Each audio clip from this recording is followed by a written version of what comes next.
दोस्तों नमस्कार। चर्चा के विषय में आप सभी का मैं विश्वपति स्वागत करता हूँ। चर्चा करूंगा आज भारत की राजनीति पर। पिछले कुछ समय से ऐसा लग रहा है जैसे भारत की राजनीति धधक रही है।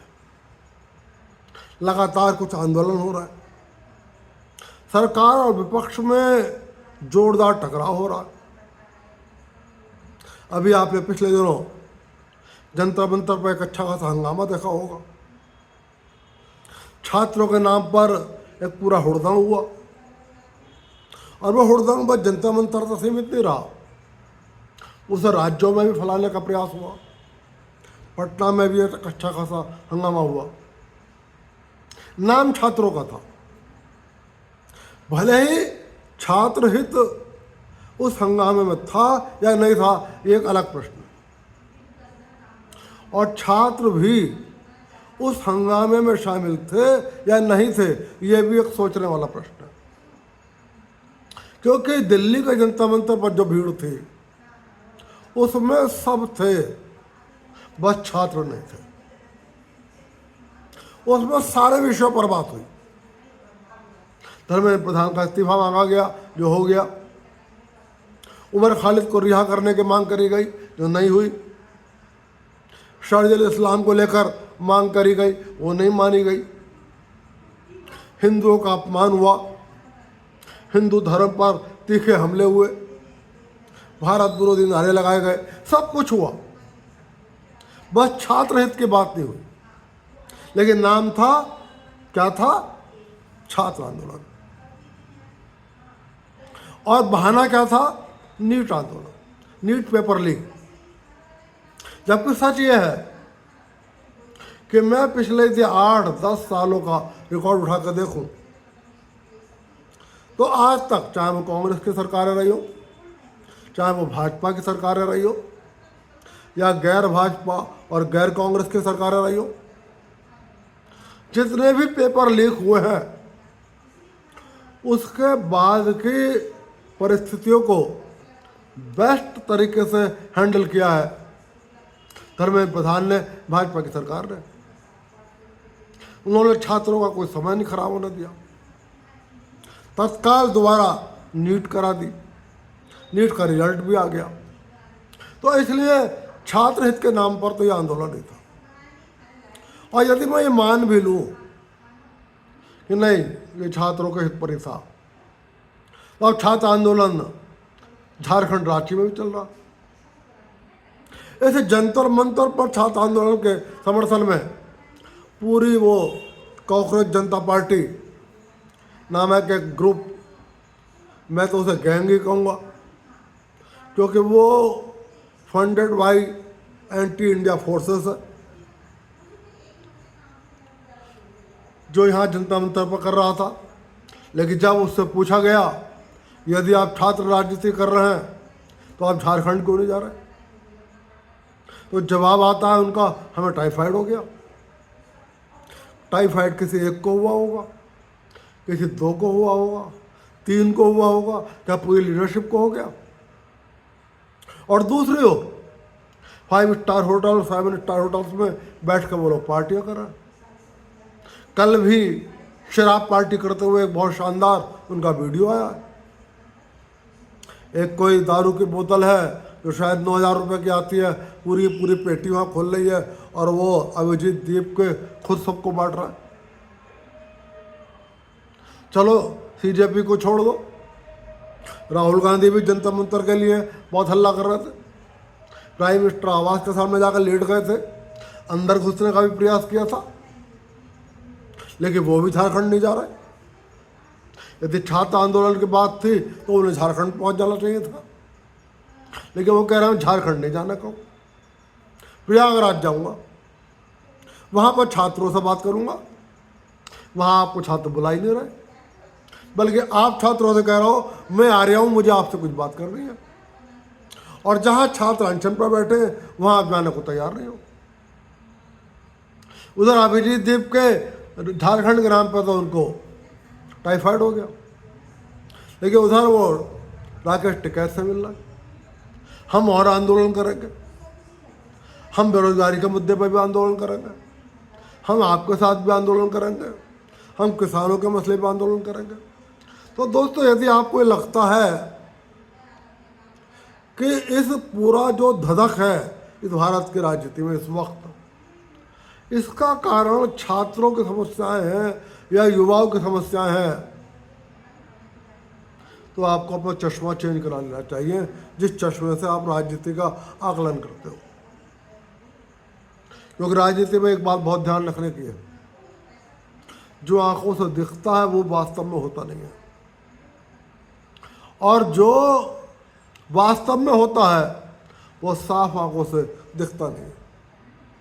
उसके लिए आपकी आंखों पर पॉलिटिकल लेंस वाला चश्मा लगना बड़ा जरूरी है। सवाल यह है कि फिर वो कौन से कारण है। मैं उन कारणों के बारे में आपसे बात करूंगा। यदि मैं सबसे पहला कारण लूं तो वो था पश्चिम बंगाल का चुनाव। जब पश्चिम बंगाल का चुनाव भी हो रहा था, वो तमाम यूट्यूब वाले, वो तमाम पत्रकार जो गांधी परिवार की चाटुकारिता करते करते जिन्होंने अपनी पूरी जिंदगी गुजार दी, वो बंगाल चुनाव के समय भी एक बात कर रहे थे कि यदि ममता बनर्जी हार गई और पश्चिम बंगाल में भारतीय जनता पार्टी चुनाव जीत गई तो ये भारत की राजनीति के लिए एक दुर्भाग्यपूर्ण होगा। उन्होंने कहा फिर भाजपा बहुत मजबूत हो जाएगी और हो सकता है 2029 के चुनाव में वास्तव में 400 पार का नारा कामयाब हो जाए। बंगाल का चुनाव हो गया, बम्पर तरीके से ममता बनर्जी हार गई। अब विपक्ष को लगता है कि यदि तुमने अभी से राजनीति में आग नहीं लगाई तो 2029 का चुनाव मोदी को हराना बड़ा मुश्किल होगा। तो इसलिए बंगाल के चुनाव से सबक लेकर फिलहाल देश में किसी ना किसी मुद्दे को लेकर, चाहे वो छात्र मुद्दा हो, चाहे वो बेरोजगारी हो, चाहे वो किसान हो, लेबर हो, कुछ भी हो, विपक्ष का प्रयास है कि भारत की राजनीति में आग लगी रहनी चाहिए। देश और दुनिया में संदेश जाए कि भारत की जनता मोदी सरकार से नाराज है। तो पहला कारण पश्चिम बंगाल में जो बुरी तरह हार हुई है विपक्ष की, उसकी वजह से भारतीय राजनीति धधक रही है।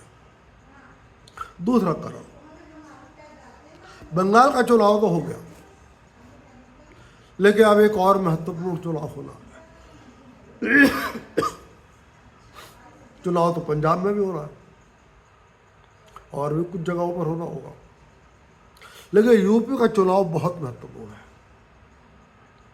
जो यूपी जीतता है वो केंद्र जीतता है। हालांकि कांग्रेस यूपी को जीतना नहीं जा रही, लेकिन समाजवादी पार्टी उसकी सहयोगी, तो वहां प्रमुख विपक्षी पार्टी है, और यदि सपा चुनाव जीत जाती है तो कांग्रेस उसको भाजपा की हार के रूप में प्रचारित करने में सफल रहेगी। बहुत महत्वपूर्ण चुनाव है यूपी का। भाजपा ने भी पूरी ताकत लगा दी है और लगाती रहेगी यूपी के चुनाव के लिए। जब तक यूपी का चुनाव नहीं हो जाता तब तक भारत की इस राजनीति में ये ज्वाला धधकती हुई आपको दिखाते रहेगी। तो दूसरा बड़ा कारण है यूपी का आने वाला चुनाव। इसके अलावा केंद्र कुछ ऐसे कानून बनाने जा रहा है जो भारत के लिए बहुत दूरगामी महत्व वाले होंगे। उससे भारत के सामाजिक ढांचे पर भी असर पड़ेगा और भारत की राजनीतिक व्यवस्था पर भी बहुत बड़ा असर पड़ेगा। विपक्ष चाहता तो है कि इसमें से कुछ नियम लागू हो जाए या ये नियम लागू हो जाए, लेकिन वो ये नहीं चाहता कि इसका श्रेय भारतीय जनता पार्टी को मिले। पहला FCNRA कानून,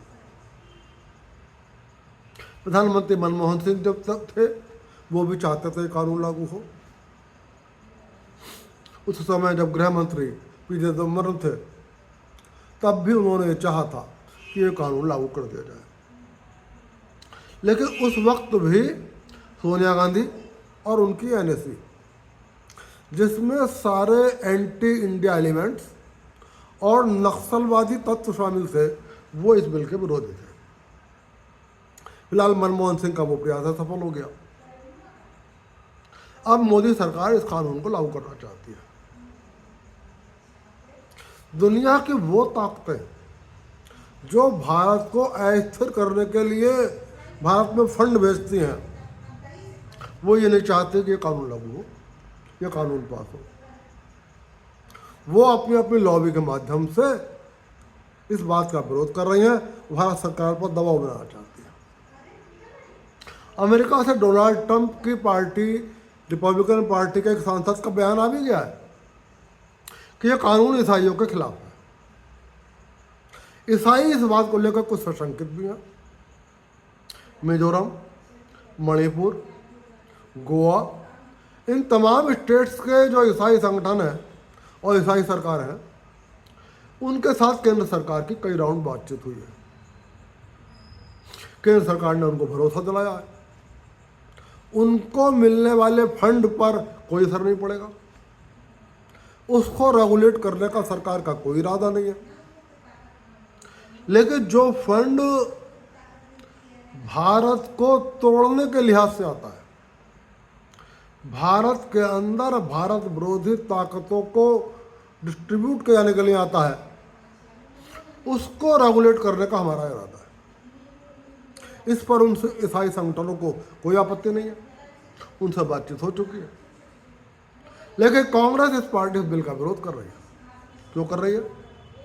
आप पार्टी भी विरोध कर रही है। क्यों कर रही है? क्योंकि दिल्ली सहित देश भर में ऐसे बहुत सारे एनजीओ हैं जो भारत को तोड़ने के नाम पर विदेश से फंडिंग प्राप्त करते हैं। फिलहाल सरकार उस फंडिंग को रेगुलेट करना चाहती है और एसपीएनआरए बिल पास करना चाहती है। इस बिल को रोकने के लिए भारत की राजनीति में एक ज्वाला धधक रही है कि किसी भी तरीके से सरकार को रोको। एक और है, सरकार महिला आरक्षण बिल को लागू करना चाहती है। संसद के अंदर 50% सीटें महिलाओं को आरक्षित करना चाहती है। विपक्ष, कांग्रेस पार्टी और सहित पूरा विपक्ष इस बात के लिए एग्री नहीं है। वो चाहती है कि केंद्र सरकार लोकसभा में इसे पेश करने की हिम्मत न जुटा सके, इसलिए वो आग भड़का रही है। इसके अलावा डिलिमिटेशन बिल बहुत जरूरी है।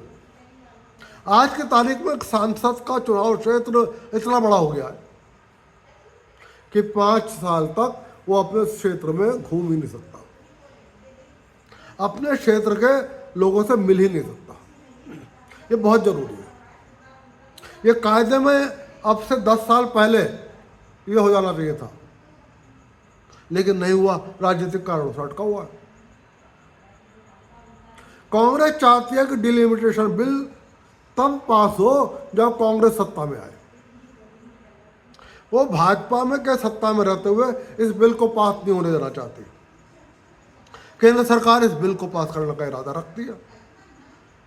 फिलहाल रात भी मैं एक वरिष्ठ पत्रकार का एक्स पढ़ रहा था और उसका कहना था कि सरकार के पास नंबर पूरे हैं, बस सरकार तानाशाहीपूर्ण तरीके से का इस्तेमाल नहीं करना चाहती कि लोग कहें कि लो संसद से विपक्ष नहीं है और आपने बिल पास करा लिया। वो चाहते हैं कि संसद के अंदर विपक्ष लोकतांत्रिक संख्या का सम्मान करे, विपक्ष बैठे चर्चा में भाग ले और बिल तब पास हो। लेकिन सरकार के पास बिल पास कराने के लिए उनका दावा था कि सांसदों की संख्या पूरी है। तो इस बिल को रोकने के लिए विपक्ष लगातार हंगामा कर रहा है। और एक और, वन नेशन वन इलेक्शन, देश के अंदर चुनाव के नाम पर बेहद बर्बादी है। ये बर्बादी 2, 4, 10, 20 हजार करोड़ के नहीं है, अरबों रुपए की बर्बादी है, हजारों करोड़ों रुपए की बर्बादी है। पूरे 12 मास 5 साल देश में चुनाव चलता रहता है, कभी यूपी, कभी बिहार, कभी एमपी, कभी राजस्थान, कभी पंजाब, कभी गुजरात, कभी बंगाल, कभी नॉर्थ ईस्ट, कभी कलकत्ता, कभी ग्राम प्रधान, कभी नगर पालिका। ये चुनाव रुकता ही नहीं, आचार संहिता लागू हो जाती है। चुनाव मशीनरी के चक्कर में पूरी स्टेट मशीनरी, पूरी सेंट्रल मशीनरी चुनाव में लग जाती है, जनहित के सारे काम रुक जाते हैं। हालांकि फिलहाल इस सत्र में इस बिल को लाने का इरादा सरकार का नहीं है, लेकिन सरकार चाहती है कि one nation one election bill pass हो जाए। विपक्ष चाहता है ये बिल भी पास ना हो।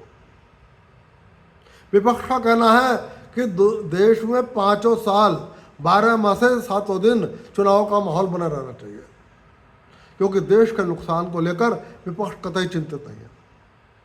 तो दोस्तों, मेरा आज के वीडियो में आपसे कहना यह है कि यदि आपको लगता है कि फिलहाल छात्रों को लेकर भारत का विपक्ष चिंतित है, तो छात्र नाम के किसी भी सब्जेक्ट के लिए विपक्ष चिंतित नहीं है। ये मैंने आपको पहले भी बता दिया कि यदि ऐसा होता तो ये दीप के कॉकरोच और ये आपके जितने भी ये अश्लील भद्दे वीडियो बनाने वाली JNU की जो बहुत आवारा किस्म की लड़कियां थीं, जो मूल रूप से आयशा, सफाई या ये सब से संबंध रखती हैं, वामपंथी संगठनों से संबंध रखती हैं, जिनके पास न चाल है और न चरित्र है, और जो जंतर मंतर पर अपना फूड़पन, अपना चाल चरित्र वास्तव में इस देश को दिखा रही थी, वो वहाँ भी पहुँच जाती। तो फिलहाल इन बिलों को रोकना के विपक्ष का मुख्य लक्ष्य है, क्योंकि विपक्ष ये नहीं चाहता कि देश और दुनिया में संदेश जाए कि मोदी सरकार फिलहाल भारत के डेवलपमेंट के लिए, भारत के सामाजिक ढांचे को, आर्थिक ढांचे को, प्रशासनिक ढांचे को सुधारने के लिए कोई महत्वपूर्ण कदम उठाने जा रही है। तो मेरा आपसे सिर्फ ये कहना है कि फिलहाल भारत की राजनीति में जो ये ज्वाला दिखाई दे रही है, जो भारत की राजनीति धधकती हुई दिखाई दे रही है, इसके पीछे किसी तरीके का संतोष नहीं है, बल्कि सरकार को सकारात्मक कामों से रोकने का एक प्रयास है।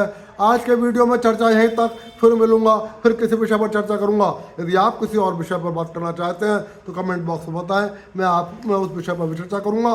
और यदि आप मेरी किसी बात से असहमत हैं तब भी ज़रूर बताएं, मैं आपकी असहमति को तर्कों के माध्यम से संतुष्ट करने का प्रयास करूंगा। और आपसे अनुरोध कर रहा हूँ, वीडियो पसंद आए लाइक कर देना, चैनल को सब्सक्राइब कर देना। आप सभी को विश्वपति का नमस्कार।